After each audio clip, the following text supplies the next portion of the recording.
इसीलिए हाँ माइलस्टोन्स भी थे, रिफ्लेक्स भी थे, और हाँ मैंने लिखे हुए हैं, बहुत सारे क्वेश्चंस थे, मतलब 15 to 20 अप्रोक्स।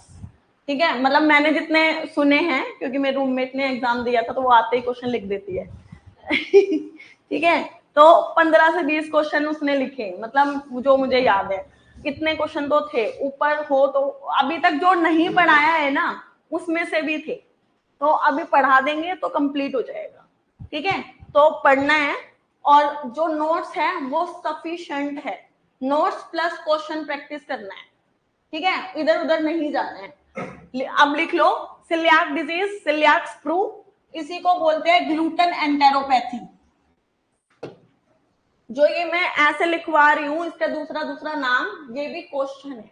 ठीक है, अब तुम इतने बड़े हो चुके हो कि तुम्हें पता चलना चाहिए कि हर चीज का मतलब है, तो मैं बच्चों की तरह तुम्हें बताऊंगी ये क्वेश्चन है, ये क्वेश्चन है। ठीक है, तो टाइम वेस्ट नहीं करना। तो सिलियाक स्प्रू, ग्लूटन एंटेरोपैथी।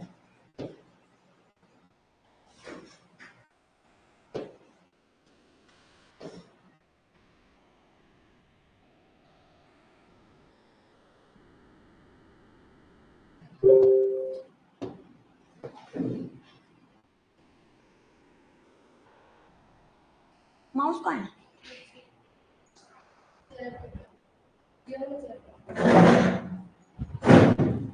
कौन सा वाली चेयर पे?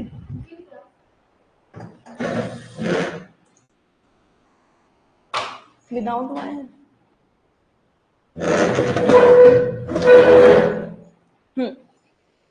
अब देखो इसमें क्या होता है, सिलियाक डिजीज। सिलियाक डिजीज जो है इसी का नाम मैंने दिया है ग्लूटन एंटेरोपैथी।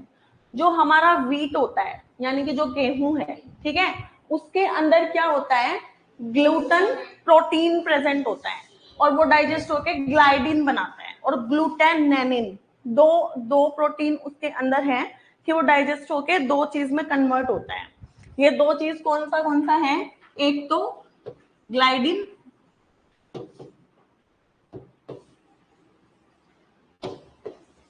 लिखना नहीं है किसी ने, मैं समझा रही हूं पहले, ग्लाइडिन और ग्लूटेनेनिन, ये दो नाम के प्रोटीन हैं जो गेहूं या फिर कोई, मतलब चार चीज इन्वॉल्व होती है इसके अंदर, बार्ले, ओट्स और व्हीट और राई। ठीक है, ये चार याद रख लो। ब्रो याद रखना है इसके लिए, बार्ले, राई, ओट्स और व्हीट। ठीक है, हाँ राई है, राई, ये वाली राई। सरसों के जो छोटे छोटे सब्जी में साउथ इंडियन फूड में डलता है, ठीक है, वही होता है। तो ये चीजें होती है जो जिसके अंदर ये दोनों प्रोटीन जो है बहुत ज्यादा अमाउंट में प्रेजेंट होते हैं, लेकिन ये डाइजेस्ट नहीं हो पाते हैं, उसी को हम सिलियाक डिजीज बोलते हैं। ये डाइजेस्ट नहीं हो पाएंगे, और ये इनका लेवल जब ब्लड में या फिर डाइजेस्टिव ट्रैक में ज्यादा बढ़ जाता है तो ये इंटेस्टाइनल विलाई जो है उनको डैमेज करना स्टार्ट कर देते हैं। जब इंटेस्टाइनल विलाइज नहीं होगा, इंटेस्टाइनल विलाइज क्या है सबको पता है, ये मैंने इंटेस्टाइन का क्या कर दिया,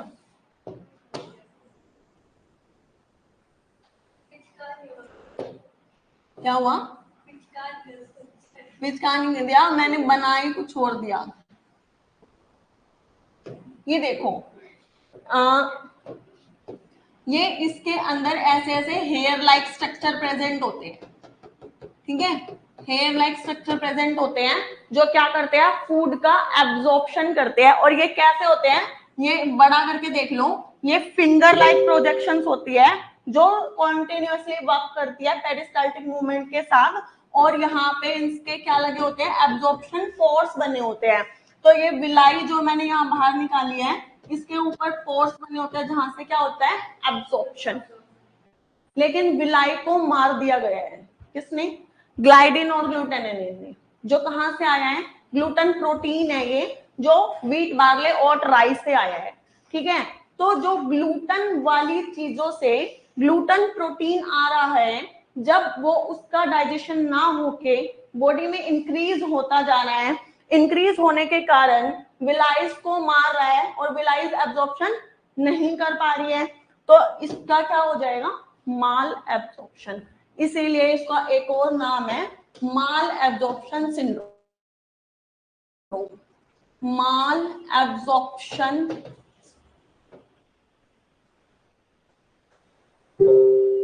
सिंड्रोम।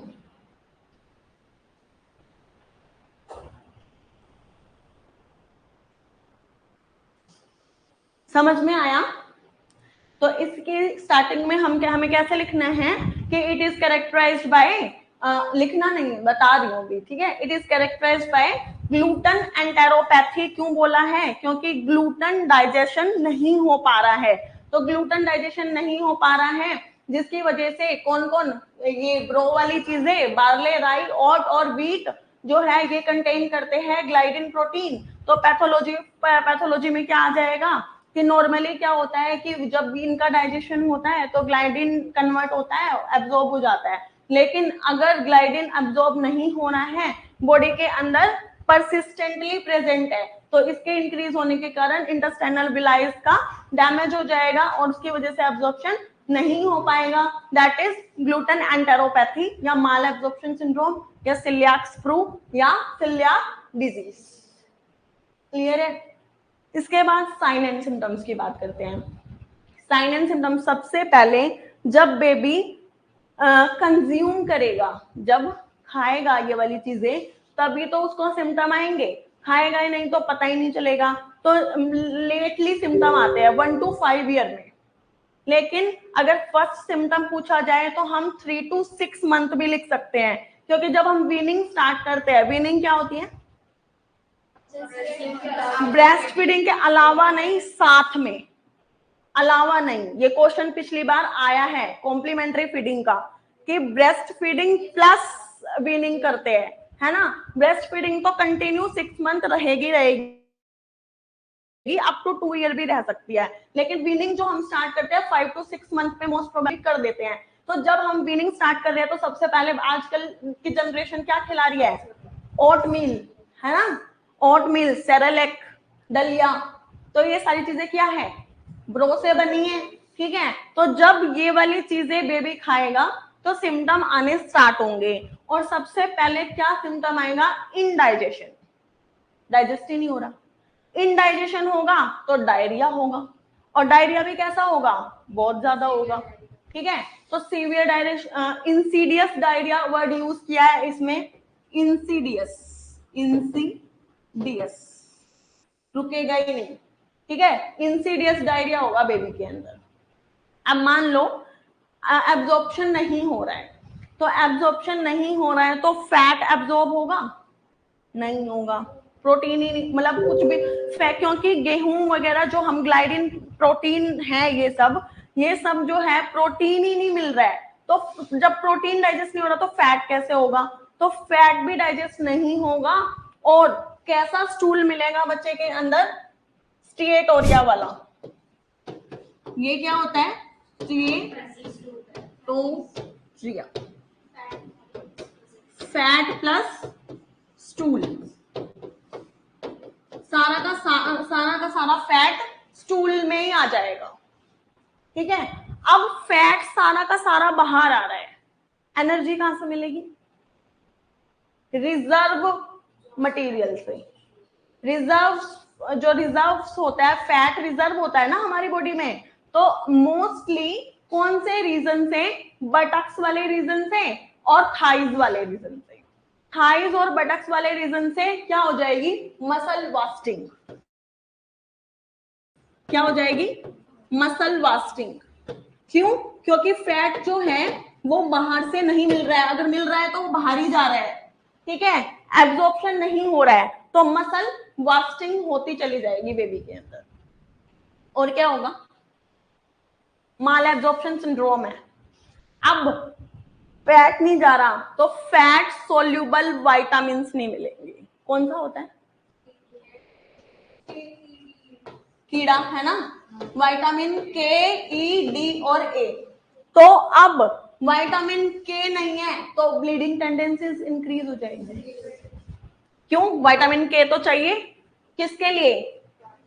क्योंकि विटामिन के ही क्लोटिंग फैक्टर्स को बनाने में हेल्प करता है, सिंथेसिस करवाता है लीवर के अंदर। अब वो ही नहीं है तो क्लोटिंग फैक्टर्स नहीं बन रहे हैं, क्लोटिंग फैक्टर नहीं बन रहे हैं तो क्लोटिंग नहीं हो रही है, क्लोटिंग नहीं हो रही है तो ब्लीडिंग कंटिन्यू हो रही है। ठीक है, तो सॉरी,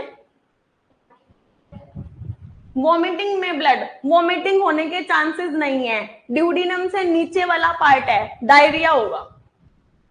ठीक है, ब्लड लेट कंडीशन में आ सकता है, स्टूल में आएगा, और उसको क्या बोलते हैं?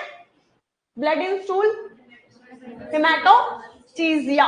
ठीक है, ये वर्ड याद रखना, हेमाटोचीजिया बोलते हैं उसके लिए, लेकिन इसके अंदर हम स्पेसिफिक वो नहीं लिखेंगे।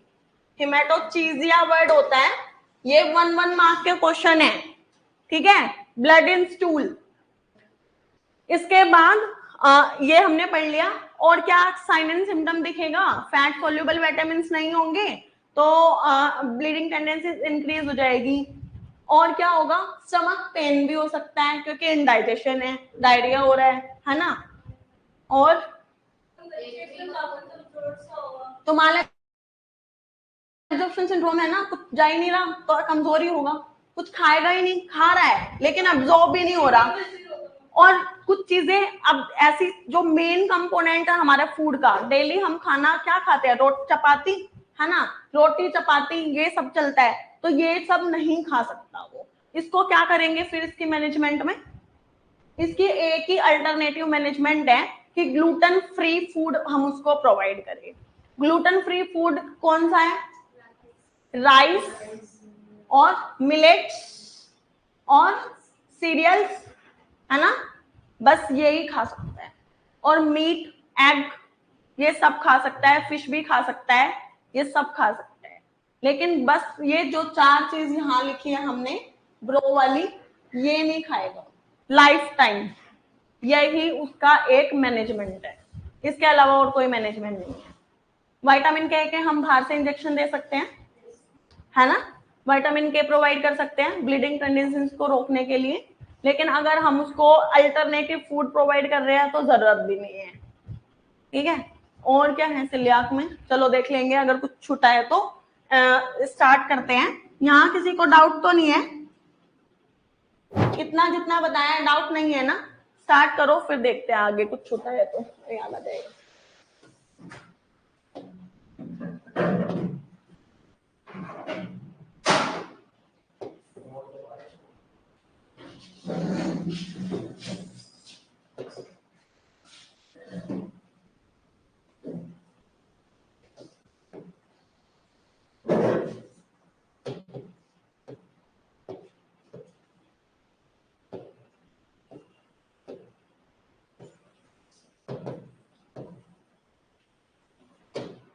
बोलो क्या क्या नाम था? सिलियाक स्प्रू, सिलियाक डिजीज और gluten enteropathy, मालएब्जॉर्प्शन syndrome.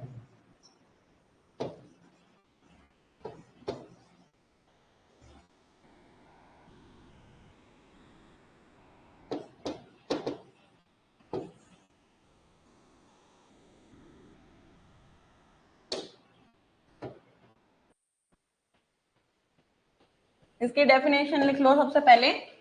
It is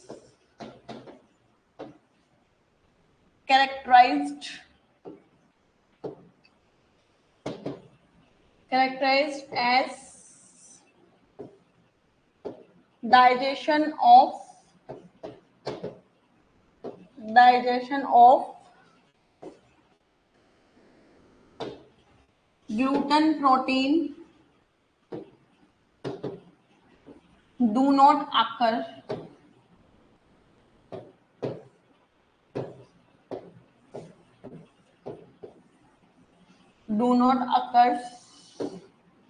it is characterized by digestion of gluten protein do not occurs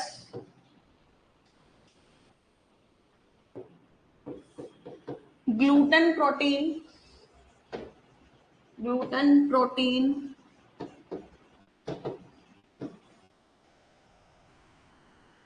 present in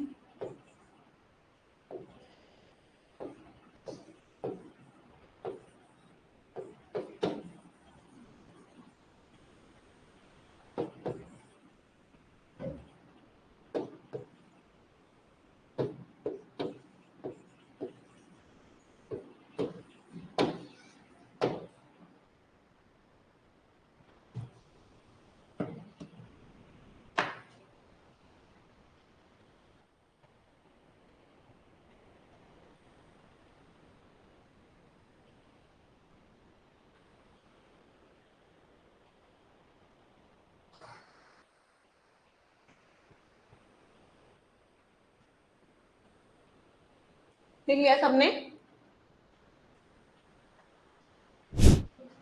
gluten protein present in barley, राई और wheat, so it's called gluten enteropathy.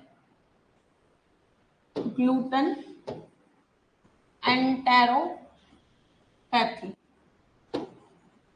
अब ये word समझ लो, entero का मतलब है intestines में, ठीक है, और पैथी क्या है? Disease condition. ग्लूटन की पैथी है इंटेस्टाइन्स में।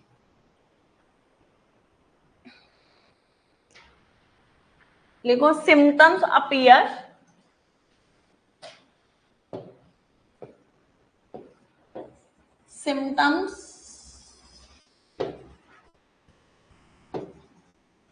symptoms appear when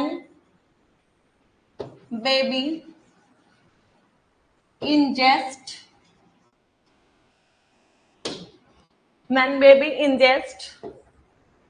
gluten diet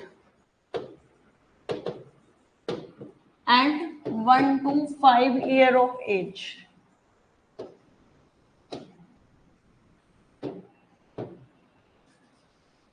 और फर्स्ट सिम्टम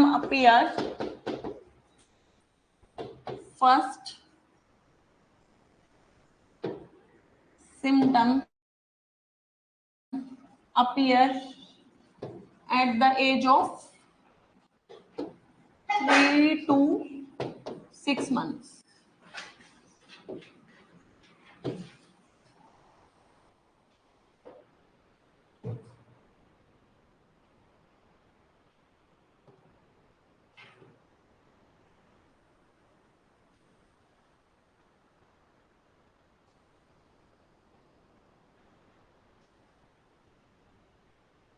लिख लिया सबने?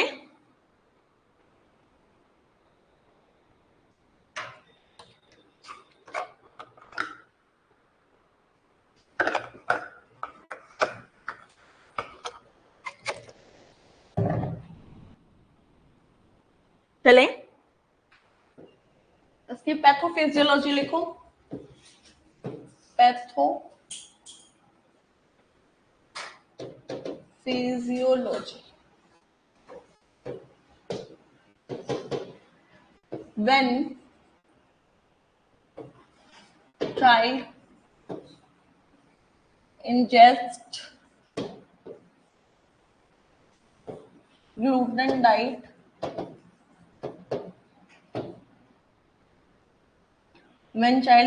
gluten diet gluten further converted into gliadin protein, और कौन सा बताया था मैंने? ग्लूटेनिन। ग्लाइडिन और glutenin proteins,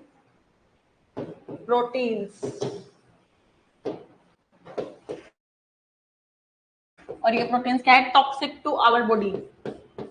these proteins toxic to our body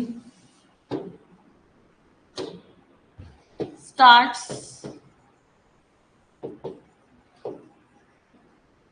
damage to intestinal villi.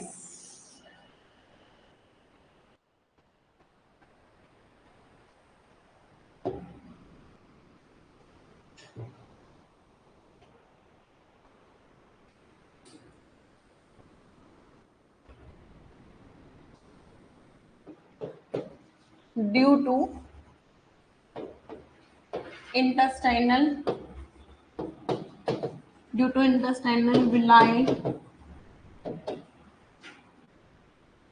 damages, nutrients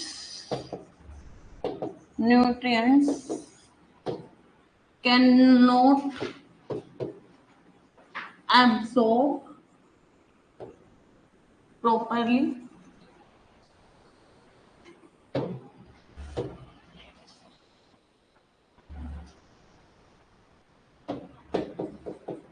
so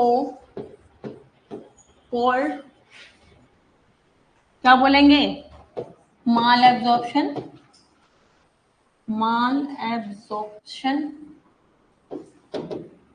syndrome. तुम इतने मगन होके क्या लिख रहे हो, रामायण?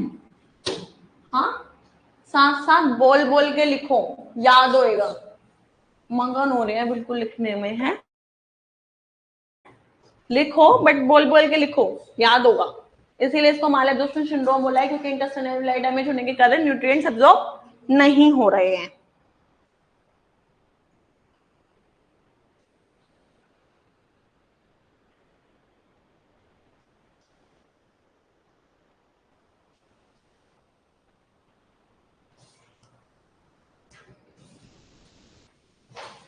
लिख लिया सबने?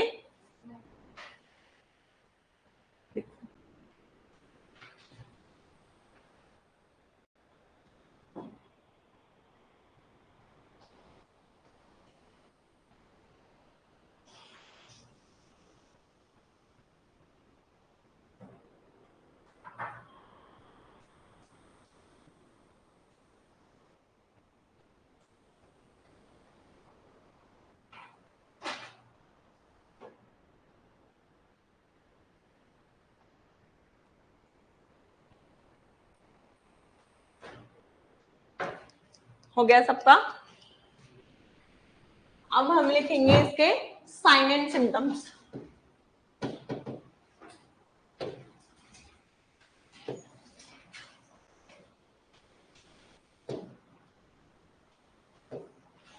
साइन एंड सिम्टम में first appear on ingestion of gluten, कब? 3 to 6 months। सबसे पहले insidious diarrhoea,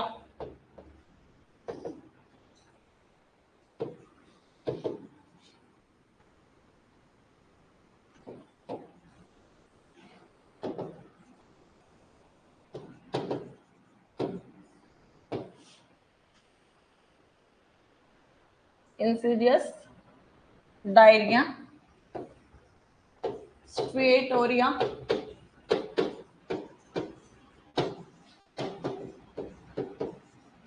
undigested fat in stool, undigested fat in stool,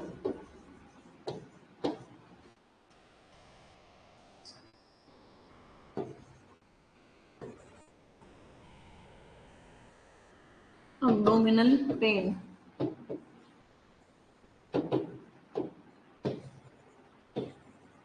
excessive flatus,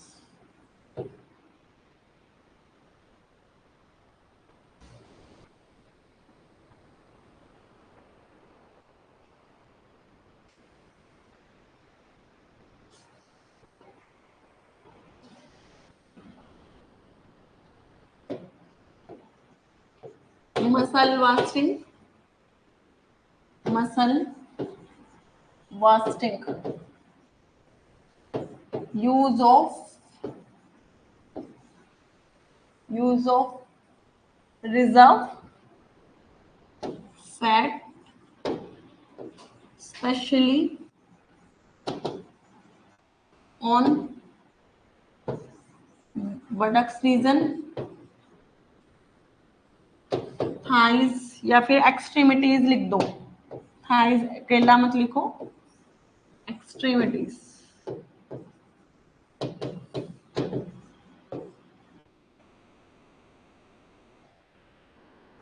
Use of reserve fat, especially buttocks and extremities for production of energy. For production of energy.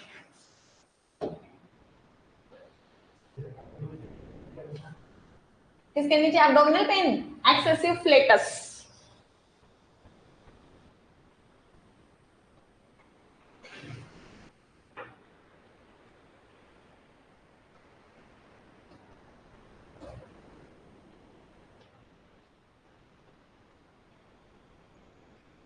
जिसने लिख लिया वो read out कर लो, जो लिख लिया है, खाली मत बैठो, एक एक मिनट इंपॉर्टेंट है, ठीक है।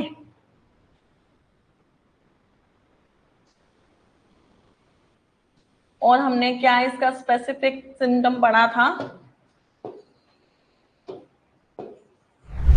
फैट सोल्यूबल विटामिन्स, क्या हुआ, विटामिन्स आर लॉस्ट, और वो कौन से हैं, विटामिन के, ए, D, E,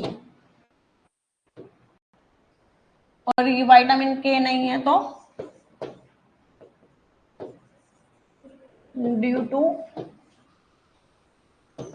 deficiency of vitamin K, bleeding tendencies increase. Bleeding tendencies increase.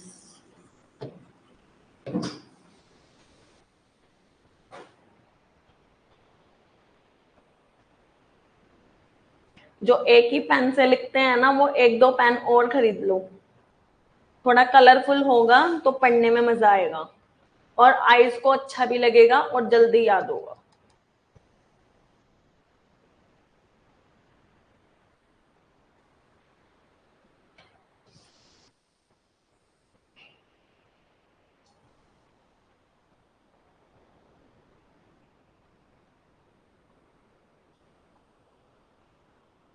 हो गया सबका, जो लिख रहे हैं फटाफट लिखो।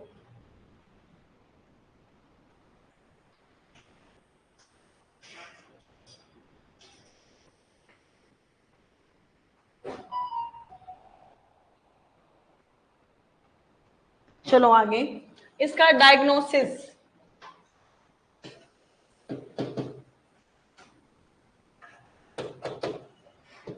डायग्नोसिस में सबसे पहले when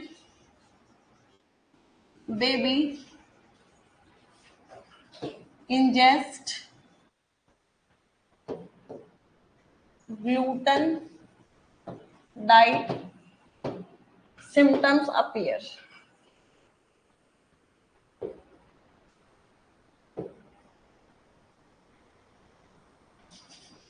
And taking gluten free diet,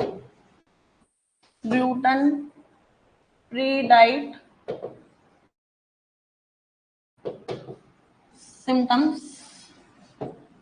disappear. जब खाएगा तो सिम्टम आ जाएंगे, नहीं खाएगा तो सिम्टम्स चले जाएंगे। तो इससे भी पता चलेगा हमारे को कि उसको सेलियाक डिजीज है। On serological examination, serological examination, serological examination करेंगे तो वहां पे decrease the level of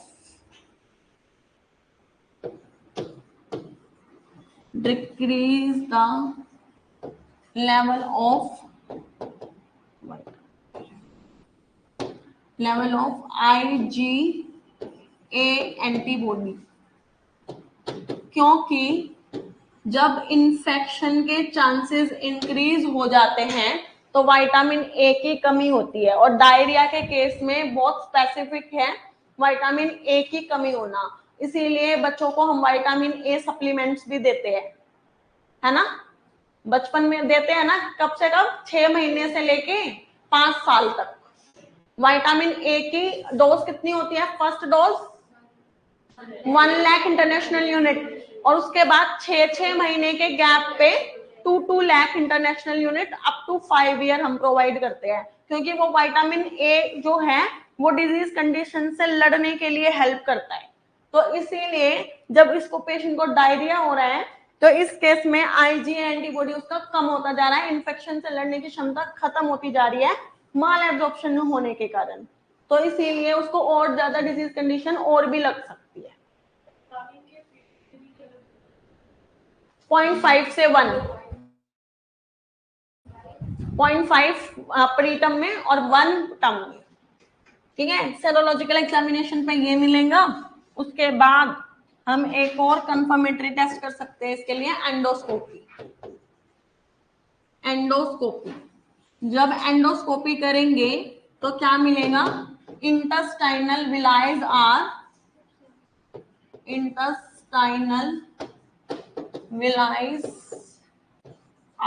absent, और एब्सेंट ये बहुत लेट स्टेज में होगा, पहले ये डैमेज होता है, लेट स्टेज।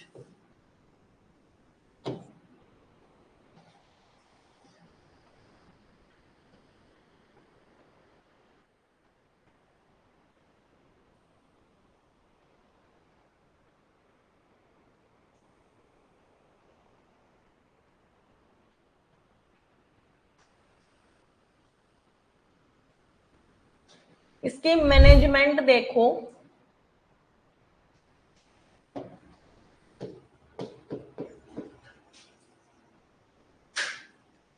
मैनेजमेंट सबसे पहले इसकी डेफिनेटिव मैनेजमेंट।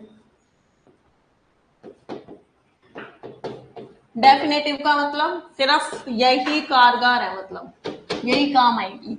डेफिनेटिव मैनेजमेंट के अंदर use gluten free diet, gluten free diet life long, जब तक जिंदा है तब तक यही खाना खाना है, life long gluten free diet.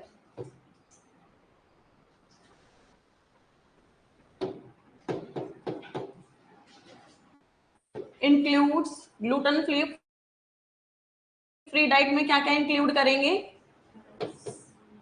Rice सबसे ज्यादा यूज होता है, मिलेट्स और कॉर्न, ये सिर्फ खा सकता है, और vegetables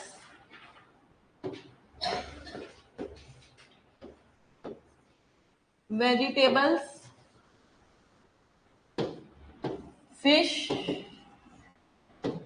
egg and milk products, milk and milk products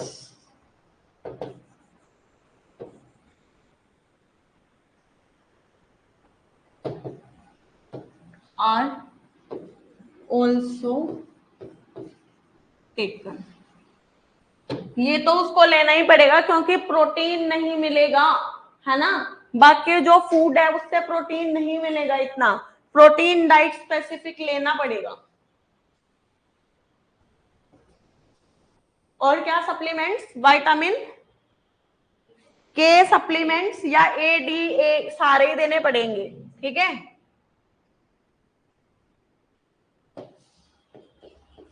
fat soluble vitamin supplements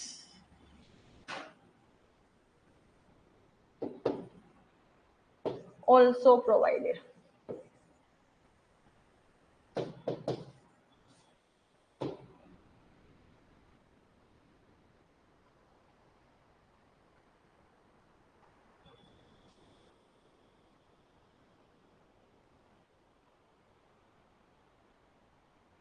ये सिलियाक डिसीज कंप्लीट हो गई है यहाँ पे, ठीक है, 1 घंटा हो गया। अब हम स्टार्ट करेंगे जॉन्डिस, ठीक है, सबका हो गया? एक बार पूरा रीड आउट कर लो, 5 मिनट है, मैं पानी पी लूं।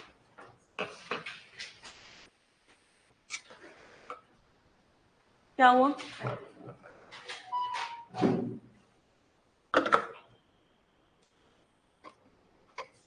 एक बार सब रीड आउट कर लो। कराएंगे ना, इसोफेजियल भी कराएंगे, ट्रैकियो इसोफेजियल भी कराएंगे, वो पूरा फिस्टुला और फेजिया वाला दोनों पार्ट कराएंगे।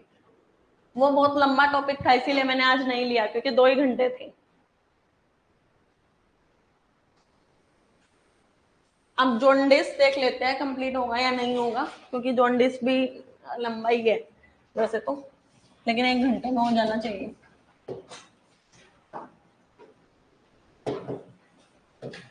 जॉन्डिस, जॉन्डिस सबने सुना है? क्या होता है?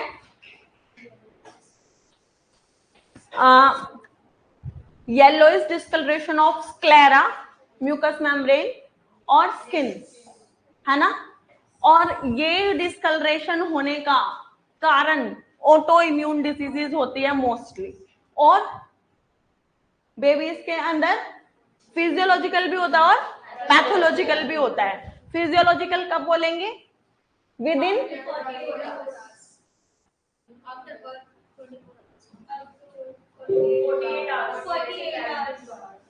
सोच लो। पैथोलॉजिकल मतलब डिजीज कंडीशन प्रेजेंट है ना? वो पैथोलॉजिकल कब होता है? 24 घंटे के बाद। और जो विद इन 24 आवर्स हो रहा है वो फिजियोलॉजिकल जॉन्डिस है ड्यू टू इमेच्योर सीएनएस, ठीक है? क्योंकि इमेच्योर सीएनएस होने के कारण लीवर प्रॉपरली फंक्शन नहीं कर पाता है और अनकंजुगेटेड बिलीरुबिन को कंजुगेटेड बिलीरुबिन में चेंज नहीं कर पाता है, तो इस वजह से उसका लेवल इंक्रीज हो जाता है। लेकिन फिजियोलॉजिकल में जो लेवल है वो 15 mg/dl से कम ही होगा, और कितना होगा? 12, ठीक है? तो 15 से कम होगा और 12 ही रहेगा। लेकिन पैथोलॉजिकल जॉन्डिस में ये कितना हो जाएगा? 15 से ज्यादा, और जब 20 से ज्यादा हो जाता है तो हम क्या बोलते हैं? कर्निकटेरस, ठीक है? इसके साइन एंड सिम्टम्स जो है हमने किससे पढ़े थे? क्रैमर रूल से, है ना? क्रैमर एक बंदा है, उसने एक टेबल बनाई है कि हम ऐसे ऐसे बोल सकते हैं कि जॉन्डिस जो है किस किस लेवल तक कितना कितना होता है। तो क्रैमर ने क्या बताया है कि जब स्क्लेरा येलोइश है ना, ओनली स्क्लेरा क्या है? जो ये व्हाइट वाला पार्ट है हमारी आंख के अंदर, ये वाला येलो है तो सिर्फ 5 mg/dl है, ठीक है? 5 mg/dl है। लेकिन आंखों के साथ साथ जब फेस और नेक इन्वॉल्व हो जाए, यानी कि गर्दन तक का पार्ट येलो हो गया है, तो 10 mg/dl होगा। और जब नेक के साथ थोरैक्स रीजन चेस्ट वाला रीजन इन्वॉल्व हो जाए तो कितना होगा? 15, ठीक है? 15 तक हो जाएगा, 12 से 15। लेकिन जब अम्बलाइकस, हम ऐसे सोचते हैं अम्बलाइकस से ऊपर और अम्बलाइकस से नीचे, जब अबव द अम्बलाइकस है तो 15 से कम है। लेकिन अम्बलाइकस रीजन से जब नीचे येलोइश डिस्कलरेशन होना स्टार्ट हो जाएगा तो उसको हम बोलेंगे कितना हो जाएगा? मोर देन 15, मोर देन 15 बोलेंगे। और जब एक्सट्रीमिटीज भी इन्वॉल्व हो जाएगी, यानी कि दोनों हाथ पैर भी इन्वॉल्व हो गए, तो उसके बाद मोर देन 20 चला गया, यानी कि कर्निकटेरस में कन्वर्ट हो रहा है। कर्निकटेरस कैसे होता है? जब 20 से ज्यादा हो जाएगा तो ब्लड ब्रेन बैरियर को क्रॉस कर जाएगा और जाके एंसेफेलोपैथी क्रिएट करेगा। एंसेफेलोपैथी क्या है?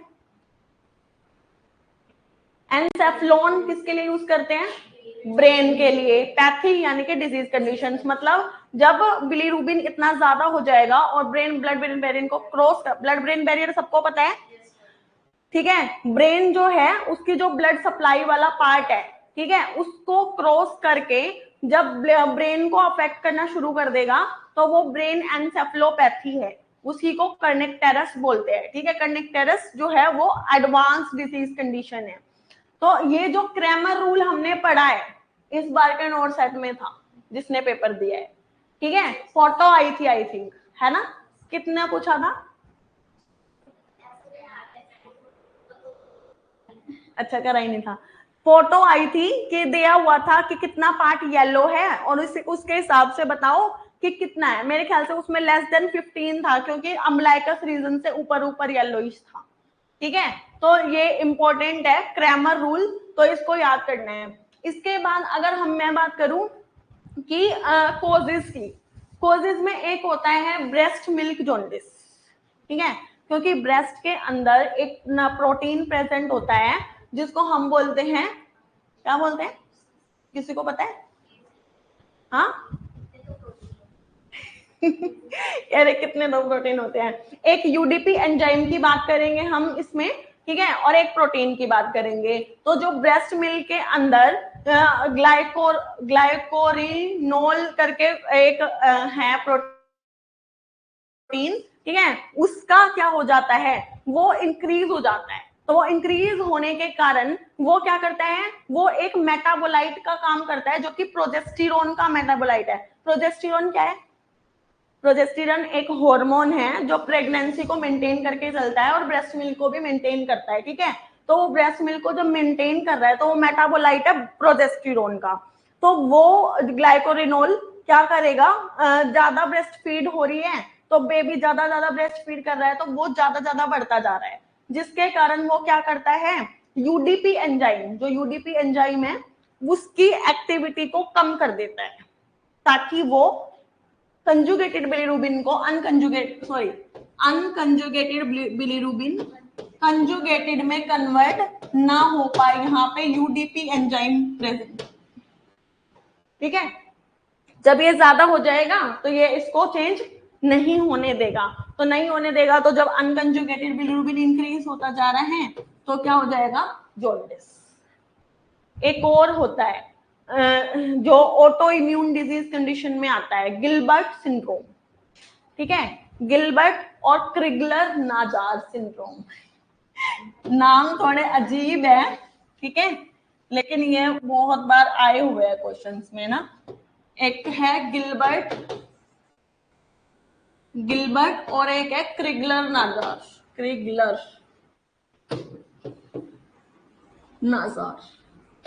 ठीक है। जो गिलबर्ट सिंड्रोम है इसके अंदर यूडीपी एंजाइम जो है पार्शियली एब्सेंट होगा, इसके अंदर फुली एब्सेंट होगा। इसमें पार्शियली एब्सेंट है, इसमें फुली एब्सेंट है। इसके भी दो होते हैं, क्रिगलर नाजार 1 और क्रिगलर नाजार 2, ठीक है। 1 जो है बहुत सीवियर कंडीशन है, जो एक से 2 साल में बच्चा मर जाएगा, ठीक है। और जो 2 वाला कंडीशन है इसमें बच्चा मरेगा नहीं, मतलब जिंदा रहेगा, लेकिन वो उसको ट्रीटमेंट पूरा लाइफ टाइम लेना पड़ेगा, ठीक है, क्योंकि ये ऑटो इम्यून डिजीज है। तो ये कॉजेज है जॉन्डिस के, कुछ रेयर कॉजेज है। वैसे नॉर्मली जॉन्डिस कैसा होता है, फिजियोलॉजिकल, क्योंकि फिजियोलॉजिकली बच्चे का सीएनएस इमेच्योर होने के कारण बच्चा जो है जॉन्डिस गेन कर लेता है, लेकिन उसका एक नॉर्मल सा ट्रीटमेंट है कि हम उसको सनलाइट प्रोवाइड करा दें या फिर अच्छे से लाइट में रखें तो भी क्या होगा, करेक्ट हो जाता है। लेकिन मैनेजमेंट के अंदर अगर वो पैथोलॉजिकल में कन्वर्ट हो गया है तो उसकी मैनेजमेंट में क्या करेंगे, काफी सारी चीजें करते हैं। देखो, एक करते हैं हम फोटो ऑक्सीडेशन, ठीक है, फोटो ऑक्सीडेशन किया जाता है, और एक किया जाता है आइसोमराइजेशन। आइसोमराइजेशन में क्या करते हैं, जेड आइसोमर को ई आइसोमर यानी कि केमिकल कंपोनेंट्स को चेंज किया जाता है, ठीक है। तो आइसोमराइजेशन इतना इफेक्टिव नहीं है क्योंकि वो रिवर्सिबल कंडीशन है, रिवर्स हो जाएगा। एक बार तुमने करेक्ट किया तो उसके बाद फिर से रिवर्स हो सकती है कंडीशन, तो ये इतना इफेक्टिव नहीं है। फिर फोटो ऑक्सीडेशन में भी ऐसे ही है, फोटो ऑक्सीडेशन भी रिवर्सिबल कंडीशन है, ठीक है, वो रिवर्स बैक हो जाएगी। इसके बाद अगर हम ये सारी चीजें करने के बाद भी नहीं करेक्ट हो रहा है तो हम क्या प्रोवाइड करते हैं, फोटोथेरेपी, है ना। फोटोथेरेपी क्या है, फोटोथेरेपी ये है कि हम लाइट रेस का यूज करके अनकंजुगेटेड बिलीरुबिन को कंजुगेटेड, या फिर क्या बोल सकते हो, क्वेश्चन आया हुआ है, इनसोल्यूबल वाटर को सोल्यूबल वाटर में कन्वर्ट करते हैं। अनकंजुगेटेड को कंजुगेटेड में करते हैं, तो इसका नाम बदल दिया गया था इनसोल्यूबल से सोल्यूबल वाटर, ठीक है। तो इनसोल्यूबल को सोल्यूबल में कन्वर्ट कर देता है लाइट रेस। लाइट कौन कितनी यूज करते हैं, टोटल 6 लाइट्स जो है हमारे पास होती है फोटोथेरेपी करते टाइम। फोटोथेरेपी मशीन सबने देखी है ना, ऐसे होती है, उसके ऊपर छत, ऐसे इसका वो, यहाँ पे लाइट लगी है और यहाँ पे बेबी लेटा है, ठीक है। तो ये जो लाइट है ये कितनी होती है, 6 होती है। इसमें जो 4 लाइट है वो ब्लू कलर की लाइट होती है, जो क्या करती है, अनकंजुगेटेड को कंजुगेटेड में बदलने वाला काम करती है। जो 2 लाइट है वो कैसी होती है, व्हाइट। और व्हाइट लाइट किस लिए चाहिए, ऑब्जर्वेशन के लिए, क्योंकि ऑब्जर्वेशन हमारे को दिखना भी तो चाहिए कि लाइट येलोइश डिस्कलरेशन जो है वो कम हो रहा है या नहीं हो रहा है, ठीक है। तो दो वेवलेंथ कितनी होती है इसकी, और ये डिफरेंस ये कितना होता है बच्चे और लाइट का बीच में, 45 सेंटीमीटर। इसकी वेवलेंथ कितनी होती है, ये क्वेश्चन भी आया था पिछली बार, 460 से 490 न्यूटन नैनोमीटर, सॉरी, ठीक है, 460 से 490 नैनोमीटर इसका वेवलेंथ होता है। उसके बाद जब फोटोथेरेपी प्रोवाइड कर रहे हैं तो जो एक नर्सिंग ऑफिसर की रिस्पॉन्सिबिलिटी है वो क्या है उस टाइम, एक तो इस बच्चे का टेम्परेचर चेक करना है 1 आवरली, जला मत देना, ठीक है, हर घंटे चेक करना है इसका टेम्परेचर, क्योंकि लाइट्स आ रही है, वेवलेंथ इतनी स्ट्रॉन्ग वेवलेंथ है, तो लाइट आ रही है तो उसका टेम्परेचर इंक्रीज होगा। और क्या करना है, इस बेबी को कवर करके नहीं बिठाना है इसके ऊपर, सिर्फ डायपर पहनाना है, और आईज और जेनाइटल्स, ठीक है, जेनाइटल्स डायपर से ही तो कवर होंगे, तो जेनाइटल्स कवर करने हैं, क्योंकि जो फोटो लाइट है वो जेनाइटल्स को अफेक्ट कर सकती है और उससे सेक्सुअल प्रॉब्लम हो सकती है आगे जाके। तो और आईज को कवर करके रखना है, क्योंकि आईज भी कैसी है, इमेच्योर है, तो इसीलिए आईज कवर होनी चाहिए और जेनाइटल्स कवर होने चाहिए और बाकी सारा नेट होना चाहिए, ठीक है। तो और क्या करना है, आर्ली टेम्परेचर मॉनिटरिंग है, पोजीशन, बेबी की पोजीशन चेंज करनी है हर 2 घंटे में। क्यों, क्योंकि उसको फोटोथेरेपी पे इसीलिए लेटाया है क्योंकि वो पैथोलॉजिकल जॉन्डिस का केस है, और पैथोलॉजिकल जॉन्डिस में मोर देन 15 mg/dl है, यानी कि उसकी जो नेवल है, नेवल के नीचे तक येलोइश डिस्कलरेशन है, तो पोजीशन चेंज कर करके सारी जगह से उसका येलोइश डिस्कलरेशन हमारे को रिमूव कराना है, ठीक है। और क्या करेंगे, पोजीशन चेंज करेंगे, टेम्परेचर मॉनिटर करेंगे, हाँ, और इसका जो सीरम बिलीरुबिन लेवल है वो भी हमारे को 48 आवरली जो चेक करना है। क्यों, to check the effectiveness of the phototherapy, क्योंकि अगर बिलीरुबिन लेवल हमने नहीं देखा कि घट भी रहा है या नहीं घट रहा है तो फायदा क्या, अगर घट नहीं रहा है तो क्या फायदा है, अगर घट गया है मतलब खत्म हो गया है फिर भी हमने लटाया हुआ है तो भी हमारी मिस्टेक है। तो इसीलिए हर 48 घंटे में सैंपल जाएगा और उसमें पता चलेगा कि बिलीरुबिन कितना है, ठीक है, तो बिलीरुबिन चेक करते रहना है। और जब बेबी फोटोथेरेपी पे है तो उसको हमारे को डिहाइड्रेशन से भी बचाना है, क्योंकि लाइट पड़ रही है, कोई धूप में बैठा दे तुम्हें, है ना, तो तुम तो पानी मांगोगे, उसको भी देना है, लेकिन उसको वैसे नॉर्मली कितना देते हैं, 100 ml पर kg ऑफ बॉडी वेट देते हैं, तो उसको प्लस 20 ml ज्यादा देना है, यानी कि 120 देना है, ठीक है। तो ये हमारी नर्सिंग रिस्पॉन्सिबिलिटी है फोटोथेरेपी में। इसके बाद अगर फोटोथेरेपी इफेक्टिव नहीं है फिर क्या करते हैं, हाँ, फिर करते हैं EBT, exchange blood transfusion. Exchange blood transfusion में क्या करते हैं, जब बेबी है, बेबी के यहाँ क्या होती है, अम्बलाइकल कॉर्ड, इसमें अम्बलाइकल वेन होती है, आर्टरी भी होती है ना, वेन का यूज किया जाता है। अगर ये वेन प्रॉपरली सप्लाई में नहीं है, अगर मतलब खत्म हो गई है सप्लाई, तो हम क्या करेंगे, इंफीरियर वेना केवा का यूज करेंगे, inferior vena cava, first priority, second priority. इसमें हम क्या करते हैं, किसी डोनर से मतलब बाहर से ब्लड ले लेते हैं, ठीक है, और जितना ब्लड बेबी का है, बेबी का कितना ब्लड लिखा था हमने, है कितना लिखा था, वो ही नहीं देंगे। तो इसका फॉर्मूला यही होता है ईबीटी के लिए, एक्सचेंज ब्लड ट्रांसफ्यूजन के लिए, कि 2 इंटू सर्कुलेटिंग ब्लड, ठीक है, तो 160 ml पर केजी आ जाएगा, है ना। तो इतना ब्लड क्या करना है हमारे को, बेबी का एक्सचेंज करना है। तो सबसे पहले क्या करेंगे, इसका यूज करके उसमें से 15 ml ब्लड निकाल लेंगे और डिस्कार्ड कर देंगे, ठीक है, पहले वाला जो निकाला है उसको डिस्कार्ड करना है।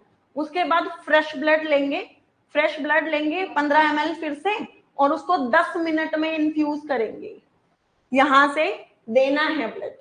15 ml पहले निकाल लिया, क्योंकि उसमें क्या था, बिलिरुबिन ज्यादा था, तो निकाल के फेंक दिया। उसके बाद जो हमने दूसरा स्वस्थ बंदा है या बच्चा है, ठीक है, जो भी डोनर है, उसका ब्लड लिया था, और उसका ब्लड लिया है, तो फिर 15 ml हमने 10 मिनट के अंदर वेना केवा से, सॉरी अम्लाइकल वेन से इन्फ्यूज कर दिया है। निकालेंगे भी, और निकालेंगे बेबी का ब्लड, डालेंगे फ्रेश ब्लड, हाँ यहीं से देंगे और यहीं से निकालेंगे, यहीं से डालेंगे। तो ऐसे कर करके हमारे को उसको कितना ब्लड दे देना है, 160 ml पर केजी, ठीक है, लेकिन कितना इफेक्टिव होता है, 80%। ये ईबीटी 80% ब्लड का एक्सचेंज करा देता है, मतलब पूरा तरीके से नहीं निकलेगा, लेकिन 80% ब्लड जो है वो एक्सचेंज हो जाएगा बेबी का, तो बिलिरुबिन ऑटोमेटिकली कम हो जाएगा, ठीक है। ये ईबीटी है। और ईबीटी जो है ये इतना है, इसमें एक और चीज थी 80%, हाँ, इसका जब हमने पहले वाला ब्लड दे दिया है, यानी कि 20 ml ब्लड जा चुका है, हर 20 ml पे 1 ml कैल्शियम ग्लूकोनेट देना है, क्यों, हाइपोकैल्शीमिया को अवॉइड करने के लिए। हाइपोकैल्शीमिया क्यों होगा बच्चे के अंदर जब नया ब्लड दे रहे हो, तो कैसे,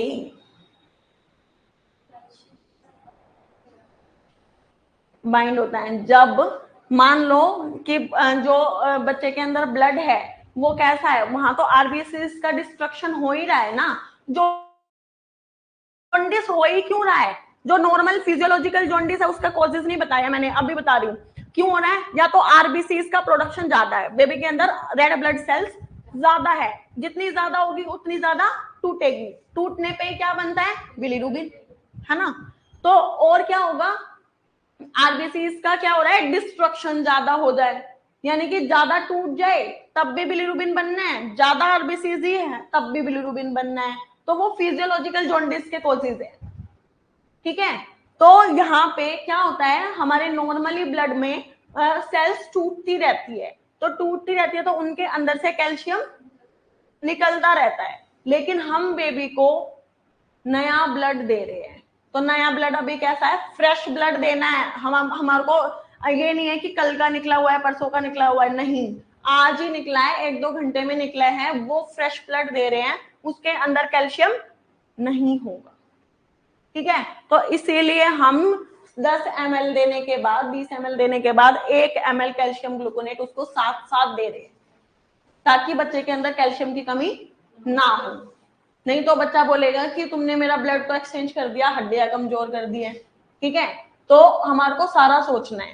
तो कैल्शियम ग्लूकोनेट जो है साथ साथ देते रहना है ब्लड ईबीटी के साथ साथ। ये हमारा जॉन्डिस है। आर्टरी में आज सुबह ही पढ़ा, नहीं आर्टरी नहीं यूज करते, आर्टरीज नहीं यूज करते, वेन से ही जाएगा और वेन से ही आएगा, क्योंकि जो उसकी अम्बलाइकल वेन है, क्या हुआ, हाँ RH इनकम्पैटिबिलिटी के केस में ईबीटी कराया था।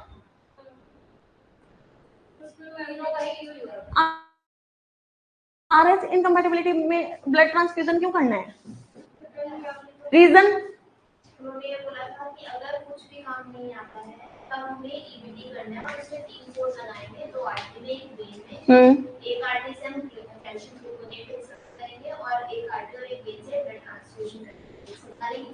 लेकिन RH इनकम्पैटिबिलिटी में एक्सचेंज ब्लड ट्रांसफ्यूजन करने से क्या होगा, वो तो ऑटो इम्यून है। ऑटो इम्यून में ब्लड एक्सचेंज करने से क्या होगा, मतलब इस क्वेश्चन का आंसर